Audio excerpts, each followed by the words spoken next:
7-year-old Tommy Martinez pressed his small face against the cold window of his bedroom, watching the familiar orange garbage truck rumble down Maple Street.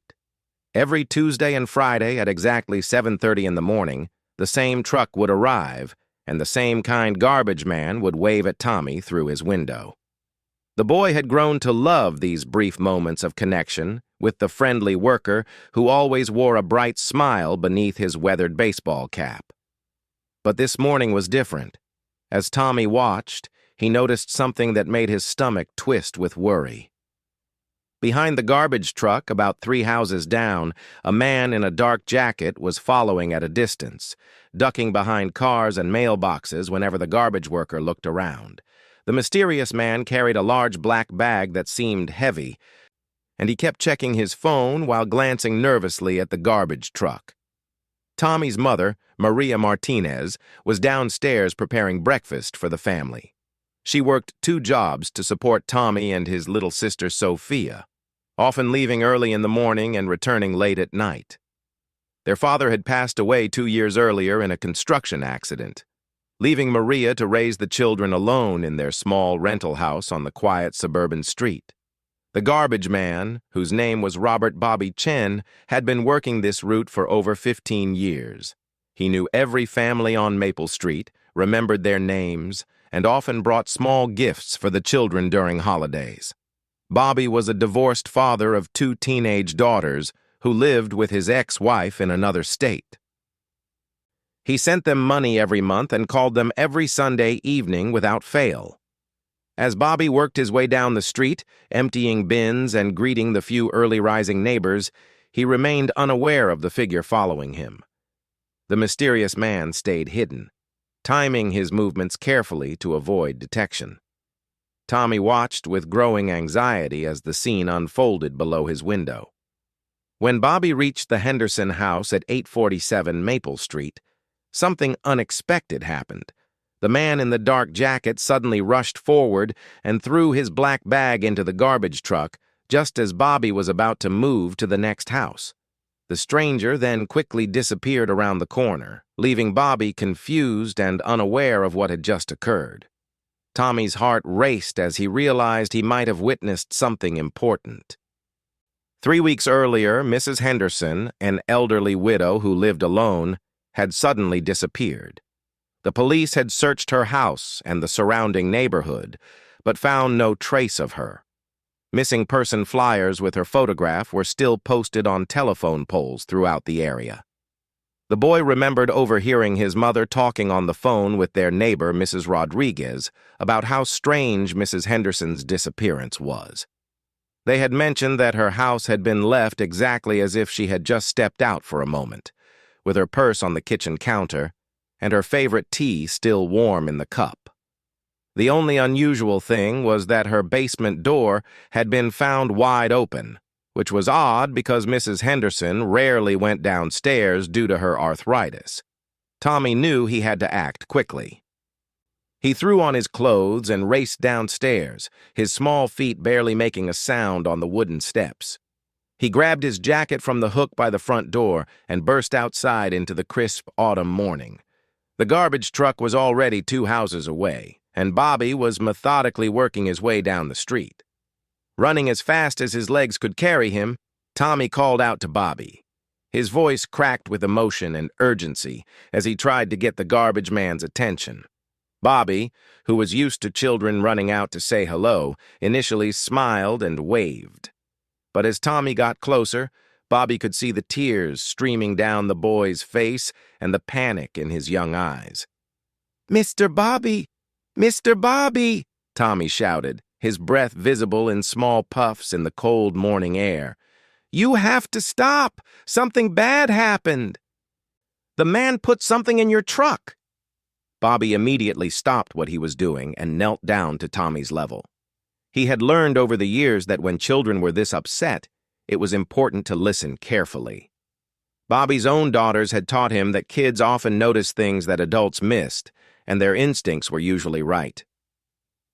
"Slow down, buddy," Bobby said gently, placing a reassuring hand on Tommy's shoulder. "Take a deep breath and tell me what you saw." Between gasps and tears, Tommy explained what he had witnessed from his bedroom window. He described the man in the dark jacket, how he had followed the garbage truck, and how he had thrown the mysterious black bag into the truck when Bobby wasn't looking. Tommy's words came out in a rush, his small voice shaking with fear and excitement. Bobby listened carefully to every detail, his expression growing more serious with each word. As someone who had worked in this neighborhood for so long, he knew about Mrs. Henderson's disappearance. He also knew that Tommy was one of the most honest and observant children on the street. The boy had once helped Bobby find a lost wedding ring that had accidentally been thrown away, showing remarkable attention to detail and a strong sense of right and wrong. "Tommy, this is very important," Bobby said, his voice gentle but firm. "Can you describe this man for me? What did he look like?" Tommy wiped his tears with the back of his small hand and tried to remember every detail. "He was tall, taller than you. He had brown hair and wore a dark blue or black jacket. He kept looking at his phone and he seemed really nervous. He was carrying a big black garbage bag that looked heavy." Bobby's mind raced as he processed this information. In his years of experience, he had occasionally encountered unusual situations, but something about Tommy's story felt genuinely alarming. The timing, combined with Mrs. Henderson's recent disappearance and the boy's obvious distress, made Bobby realize this could be something serious. "Listen to me carefully, Tommy," Bobby said, standing up and pulling out his cell phone. "I want you to go back to your house right now and tell your mother exactly what you told me. I'm going to call the police, and they're going to want to talk to you about what you saw." Tommy nodded quickly, understanding the gravity of the situation even at his young age. As he turned to run back to his house, Bobby was already dialing 911. The garbage truck sat idle in the middle of the street, its engine rumbling quietly while Bobby reported the incident to the emergency dispatcher. The 911 operator, Jennifer Walsh, had been working emergency calls for over 8 years. She immediately recognized the potential connection to the missing person case that had been active in the system for weeks. She instructed Bobby to stop all work immediately, secure the area around his truck, and wait for police to arrive. Within minutes, the first police car appeared at the end of Maple Street. Officer David Kim, a 10-year veteran of the force, stepped out of his vehicle and quickly assessed the situation. He had been one of the officers involved in the initial search for Mrs. Henderson and was familiar with the case details. As Officer Kim approached Bobby and began taking his statement, more police cars arrived on the scene. Detective Sarah Thompson, who had been leading the Henderson investigation, received the call while reviewing case files at her desk. She immediately dropped everything and rushed to Maple Street, knowing that any new development in the missing person case needed immediate attention. The quiet suburban street that had been peaceful just 30 minutes earlier was now bustling with police activity. Officers began setting up a perimeter around the garbage truck while Detective Thompson coordinated with the crime scene unit. The black bag that the mysterious man had thrown into the truck needed to be carefully removed and examined as potential evidence. Meanwhile, Tommy sat in his living room with his mother, who had quickly called in sick to work after hearing her son's incredible story. Maria held Tommy close, praising him for his bravery while also worrying about what his discovery might mean. She knew her son well enough to trust that he was telling the truth, and the police response confirmed that his observation had been important. Neighbors began to gather at the edges of the police perimeter, whispering among themselves about what might be happening. Mrs. Rodriguez, who lived next door to the Martinez family, had become something of a neighborhood information hub since Mrs. Henderson's disappearance. She watched the police activity with growing concern, hoping that whatever Tommy had seen might finally provide answers about their missing neighbor. Detective Thompson approached Bobby's garbage truck with careful precision. She was accompanied by Officer Martinez from the crime scene unit, who began photographing the truck and surrounding area before any evidence was disturbed.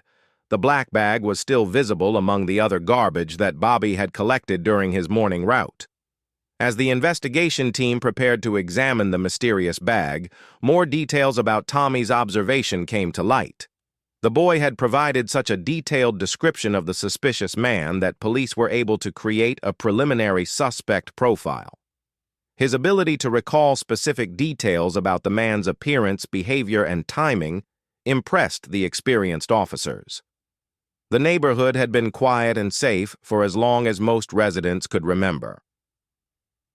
Maple Street was the kind of place where children rode their bikes unsupervised, and neighbors looked out for one another. Mrs. Henderson's disappearance had shaken that sense of security, and now the possibility that something criminal had occurred made everyone uneasy. As Detective Thompson and her team worked methodically around the garbage truck, the true scope of what Tommy had witnessed began to become clear. The boy's quick thinking and brave decision to speak up had potentially provided the breakthrough that investigators had been desperately seeking in the Henderson case. The morning sun climbed higher in the sky as police continued their work, but the atmosphere on Maple Street remained tense and filled with anticipation. Whatever was inside that black bag would soon provide answers to questions that had been haunting the neighborhood for weeks. Detective Sarah Thompson carefully approached the garbage truck with latex gloves already on her hands. The crime scene photographer, Officer Martinez, documented every angle of the truck before any evidence was disturbed. The black bag that Tommy had seen thrown into the truck was visible near the top of the collected garbage, distinguishing itself from the regular household trash by its unusual weight and the way it had been hastily secured with duct tape. The detective's radio crackled to life as dispatch confirmed that additional units were en route to establish a wider perimeter. Within minutes, Maple Street was transformed from a quiet residential area into an active crime scene. Yellow police tape stretched across both ends of the block, and uniformed officers began directing the growing crowd of curious neighbors to maintain a safe distance. Captain Robert Hayes arrived on scene just as Detective Thompson was preparing to examine the mysterious bag. Hayes had overseen the Henderson missing person investigation from the beginning and understood the potential significance of this development. He was a 25-year veteran of the police force who had seen enough cases to know that seemingly small discoveries could break open major investigations. "What do we have, Thompson?" Captain Hayes asked, surveying the scene with experienced eyes. 7-year-old witness observed a suspicious individual dispose of this bag in the garbage truck approximately 40 minutes ago, Detective Thompson reported. The timing and location coincide with our ongoing Henderson investigation. The child provided detailed suspect description and appears credible. Captain Hayes nodded thoughtfully. The Henderson case had consumed significant department resources for 3 weeks without producing substantial leads. The elderly woman had seemingly vanished without a trace, leaving behind a house that showed no signs of struggle or forced entry. Her family had been devastated by the lack of progress, and the community had grown increasingly anxious about the unsolved disappearance. Meanwhile, Bobby Chen stood nearby, answering questions from Officer Kim. Despite his 15 years of experience working this route, Bobby had never found himself in the middle of a police investigation. He provided detailed information about his morning routine, the exact time he had been at each house, and his observations about the neighborhood's normal patterns. "I know this street like the back of my hand," Bobby explained to Officer Kim. "Every family, every routine, every little detail. If something was off this morning, I should have noticed it. But that kid, Tommy, he sees everything. His bedroom window faces the whole street, and he's always watching when I come by." The crime scene unit carefully removed the black bag from the garbage truck using specialized tools to preserve any fingerprints or DNA evidence. As they lifted it onto a protective tarp, the weight distribution suggested it contained something more substantial than typical household items. The bag had been secured with multiple layers of duct tape, indicating deliberate concealment rather than routine disposal. Detective Thompson made the decision to open the bag on site rather than transport it to the lab, recognizing that time could be critical if Mrs. Henderson was still alive somewhere. Working methodically with evidence scissors, she began cutting through the layers of tape, while Officer Martinez photographed each step of the process. As the first layer of plastic was peeled back, a distinct odor became apparent. Detective Thompson paused, her expression growing more serious, as she recognized the smell that experienced investigators learned to identify. She looked up at Captain Hayes, who had moved closer to observe the examination. Inside the outer layer of plastic, they discovered another bag, this one smaller and wrapped in what appeared to be old newspapers. The newspapers were dated from approximately 3 weeks earlier, which corresponded exactly with the time frame of Mrs. Henderson's disappearance. As Detective Thompson carefully unwrapped the newspaper layers, the contents began to reveal themselves. The bag contained clothing items that appeared to belong to an elderly woman, a floral print dress that Mrs. Henderson's neighbors would later identify as one of her favorites, along with a distinctive silver bracelet that her granddaughter had given her for her 78th birthday. Most significantly, there were also personal documents including Mrs. Henderson's driver's license and Social Security card. But the discovery that made Detective Thompson immediately call for the coroner's office was a blood-stained section of carpet that had been cut from what appeared to be a basement floor. The carpet fibers matched the description of the flooring in Mrs. Henderson's basement, and the staining pattern suggested something serious had occurred. Captain Hayes immediately ordered a full street lockdown, expanding the police perimeter to cover a 3-block radius around the discovery site. Additional detectives were called in from other precincts, and the FBI was notified due to the potential federal implications of the case. What had started as a routine garbage collection morning had suddenly become a major criminal investigation. The news media began arriving as word of the police activity spread through the city. Local television crews set up their equipment just outside the police perimeter, and reporters started approaching neighbors for interviews about the ongoing investigation. The story of the young boy who had potentially cracked a missing person case began generating significant public interest. Back at the Martinez house, Tommy sat with his mother and a victim advocate specialist who had been sent to help the family navigate the investigation process. Detective Jennifer Ross, who specialized in cases involving child witnesses, arrived to conduct a formal interview with Tommy about his observations. "Tommy, you've been very brave today," Detective Ross said gently, sitting at his level in the family's small living room. "The information you provided is helping us try to find Mrs. Henderson. Can you tell me again about the man you saw this morning?" Tommy had been thinking carefully about what he had witnessed, and his description remained consistent with his earlier statements. He described a tall man with brown hair, approximately 30 to 40 years old, wearing a dark jacket and jeans. The man had carried the heavy black bag with both hands and had moved quickly and nervously throughout the disposal process. "He kept looking at his phone," Tommy added, "like he was checking the time or maybe waiting for someone to call him. And when he threw the bag in the truck, he looked around real quick to make sure nobody saw him. But I saw him from my window." Detective Ross was impressed by Tommy's attention to detail and his ability to recall specific behaviors and timing. The boy's observation about the man checking his phone suggested possible coordination with accomplices or anxiety about timing, both of which could be significant investigative leads. While Tommy was being interviewed, other members of the investigation team were conducting door-to-door canvassing throughout the neighborhood. They spoke with every resident on Maple Street and the surrounding blocks, asking about any unusual activity they might have observed over the past several weeks. Mrs. Rodriguez, who had lived next door to the Martinez family for over a decade, provided valuable information about changes in the neighborhood since Mrs. Henderson's disappearance.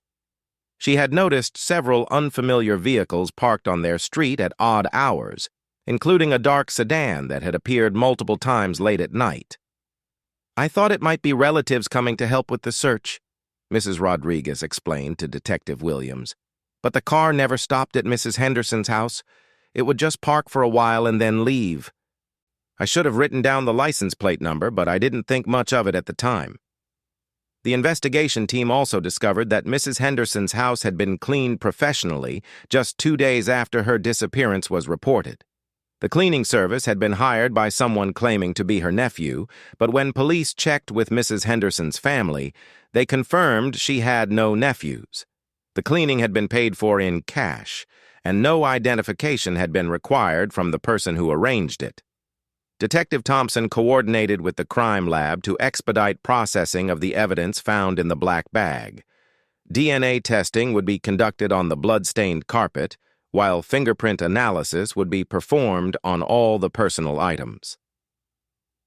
The duct tape used to secure the bag would also be examined for prints and any trace evidence that might identify who had handled it. As the investigation expanded, police received their first major break when surveillance footage from a nearby convenience store was reviewed. The store's security camera had captured images of a man matching Tommy's description purchasing duct tape and large garbage bags at approximately 11 o'clock the previous evening. The timestamp provided a clear timeline for when the disposal had been planned. The man in the surveillance footage was wearing the same dark jacket that Tommy had described, and his nervous behavior at the store counter was consistent with the anxiety the boy had observed during the disposal. The store clerk remembered the customer because he had paid with cash and had seemed unusually agitated about making sure the duct tape was strong enough for heavy materials. Captain Hayes called a press conference for early afternoon, recognizing that public awareness might generate additional leads while also addressing growing community concerns about safety. The discovery of evidence related to Mrs. Henderson's disappearance had confirmed that a serious crime had likely occurred in their quiet neighborhood. The press conference drew significant media attention, with reporters from 3 local television stations and 2 newspapers attending. Captain Hayes provided general information about the morning's discoveries while carefully avoiding details that might compromise the ongoing investigation. Thanks to the observations of an alert young resident and the cooperation of a local sanitation worker, we have recovered evidence that we believe is related to the disappearance of Eleanor Henderson, Captain Hayes announced. This investigation is now being treated as a potential homicide case, and we are actively pursuing multiple leads. The announcement that Mrs. Henderson's disappearance was now considered a homicide case sent shockwaves through the community. Many neighbors had held on to hope that the elderly woman had simply become confused and wandered off, perhaps suffering from early-stage dementia. The reality that violence might have occurred in their neighborhood was difficult for residents to accept. At the Henderson house, crime scene investigators began a more thorough examination of the basement area. Using luminol and other forensic tools, they searched for blood traces that might have been missed during the initial investigation weeks earlier. The basement, which had been largely ignored during the original search because Mrs. Henderson rarely used it, now became a primary focus of the investigation. The forensic team discovered that a section of the basement carpet had indeed been removed, leaving exposed concrete floor in a roughly 3-foot square area. Chemical testing revealed traces of cleaning products that suggested someone had attempted to eliminate evidence from the scene. Hair and fiber samples were collected for laboratory analysis. As evening approached, the investigation showed no signs of slowing down. Additional evidence teams arrived to process every aspect of the crime scene, while detectives continued following up on leads generated by the community canvassing. The mysterious man who had disposed of the evidence remained unidentified, but investigators were confident that the surveillance footage and Tommy's detailed description would soon lead to his identification. The neighborhood remained under heightened police presence as residents struggled to come to terms with the reality that a violent crime had apparently occurred in their midst. Many families, particularly those with young children, expressed concerns about safety and asked police about additional security measures they should consider taking. For Tommy Martinez and his family, the day had transformed their lives in ways they were only beginning to understand. The 7-year-old boy, who had simply been watching garbage collection from his bedroom window, had potentially provided the key evidence needed to solve a case that had baffled investigators for 3 weeks. As darkness fell over Maple Street, police lights continued to illuminate the crime scene, and investigators worked through the night to process evidence that might finally provide answers about what had happened to Eleanor Henderson. The search for the mysterious man in the dark jacket had become the highest priority for every officer involved in the case.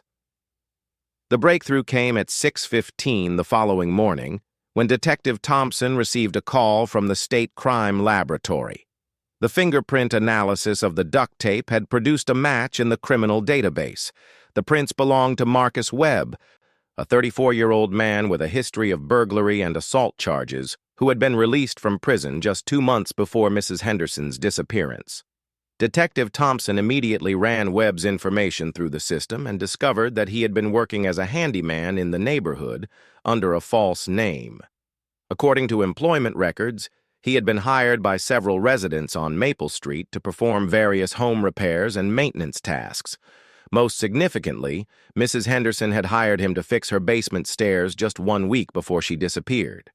Captain Hayes assembled a tactical team to locate and apprehend Webb, while Detective Thompson coordinated with the district attorney's office to prepare arrest warrants. The surveillance footage from the convenience store, combined with the fingerprint evidence and Tommy's eyewitness account, provided a strong foundation for charges of murder, evidence tampering, and fraud. At 7:30 in the morning, exactly 24 hours after Tommy had first spotted the suspicious disposal, police located Marcus Webb at a cheap motel 15 miles outside the city. He was found attempting to pack his belongings into a stolen vehicle, clearly preparing to flee the area. When officers knocked on his motel room door, Webb initially tried to escape through the bathroom window, but was quickly apprehended by officers stationed around the building. Webb's arrest brought immediate relief to the investigators who had worked around the clock to solve the case. But more importantly, it meant that Tommy Martinez's brave decision to speak up had directly led to capturing a dangerous criminal who might have escaped justice and potentially harmed other innocent victims. During his interrogation, Webb initially denied any involvement in Mrs. Henderson's disappearance. However, when confronted with the physical evidence, the surveillance footage, and Tommy's detailed eyewitness testimony, he eventually confessed to the crime. The truth that emerged was both tragic and disturbing. Webb revealed that he had been systematically targeting elderly residents in the neighborhood, offering handyman services to gain access to their homes and assess their wealth and vulnerability. Mrs. Henderson had been particularly trusting, inviting him into her home multiple times and even offering him meals while he worked on various projects. On the day of Mrs. Henderson's murder, Webb had gone to her house intending to rob her of the cash and jewelry he knew she kept in her bedroom safe. He had learned the combination by watching her open it during one of his previous visits when she had retrieved money to pay him for his work.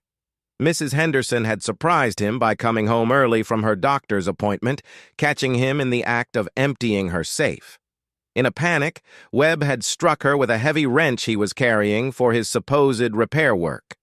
The elderly woman had fallen down the basement stairs during the struggle and sustained fatal injuries. Webb had spent the next several hours cleaning the crime scene and disposing of evidence.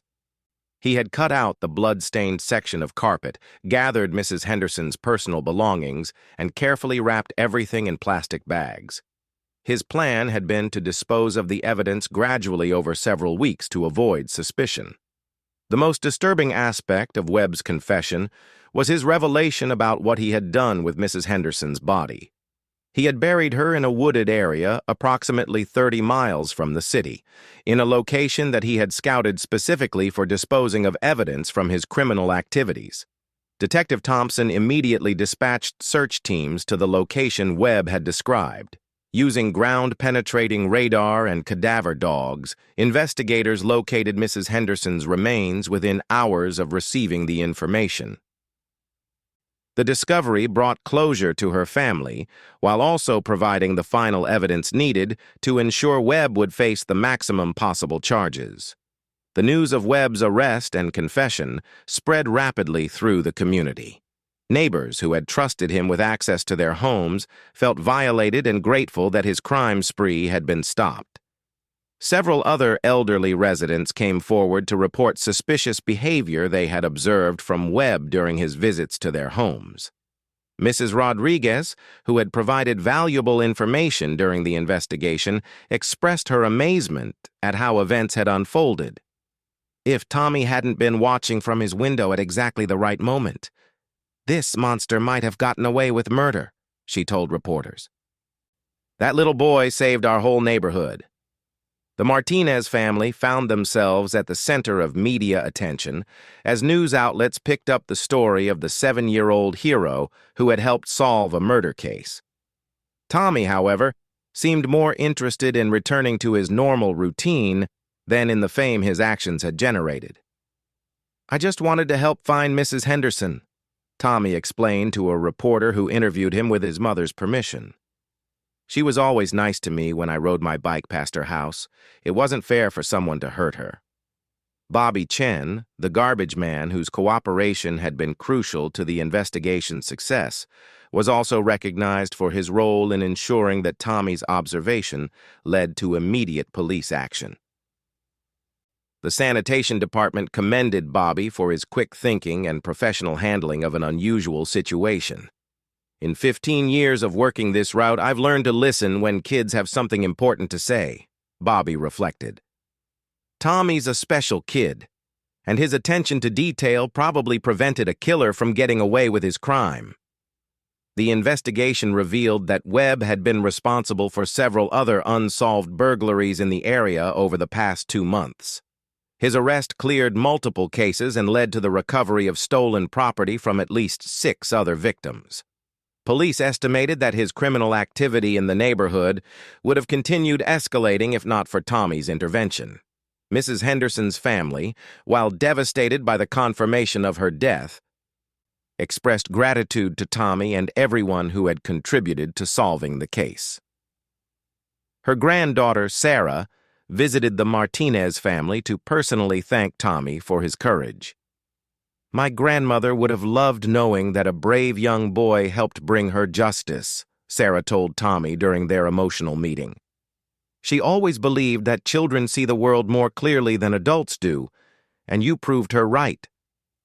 The formal charges against Marcus Webb included first-degree murder, aggravated burglary, evidence tampering, identity theft, and multiple counts of fraud.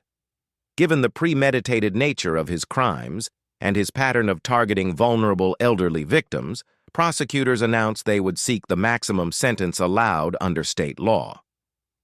Webb's arrest also led to the discovery of detailed plans he had made to target other elderly residents in surrounding neighborhoods.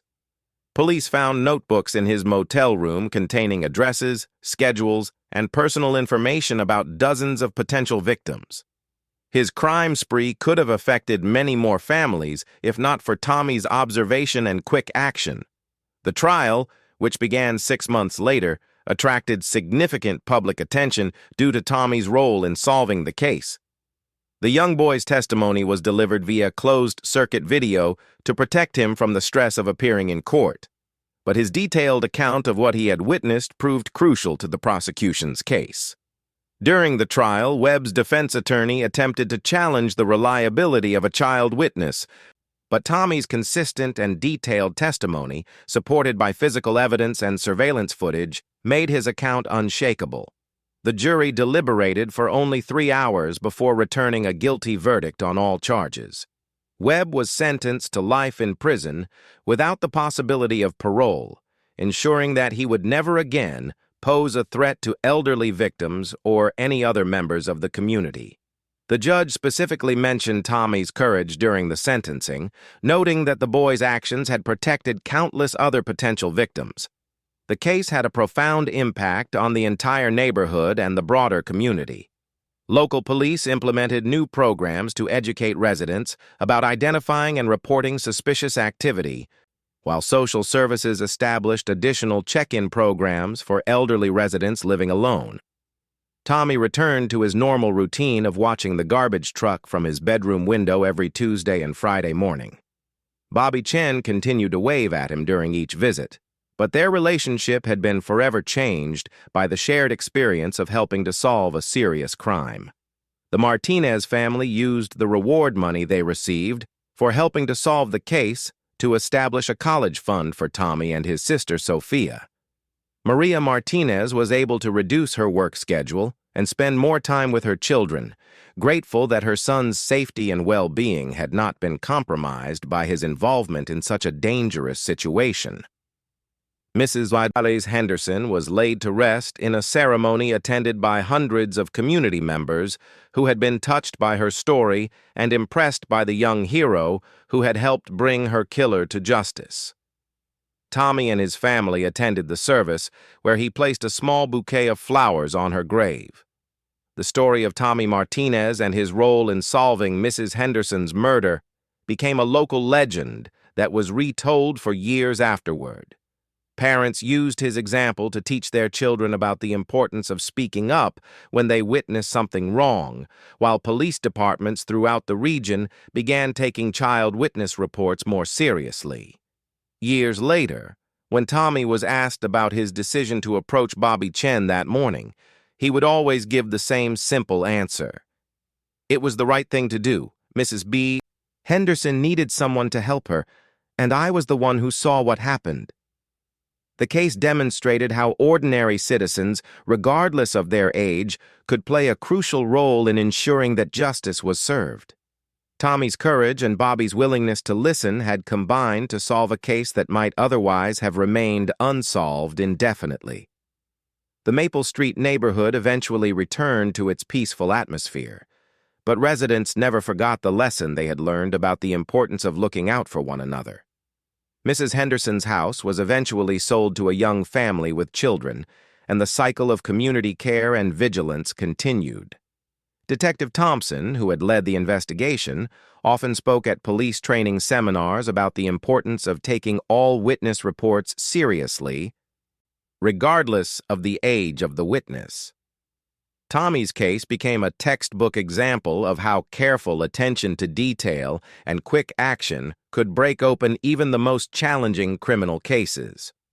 The story served as a reminder that heroes come in all sizes, and that sometimes the most important observations come from those who are simply paying attention to the world around them. Tommy Martinez had proven that being brave doesn't require being big, and that doing the right thing can make all the difference in bringing justice to those who need it most.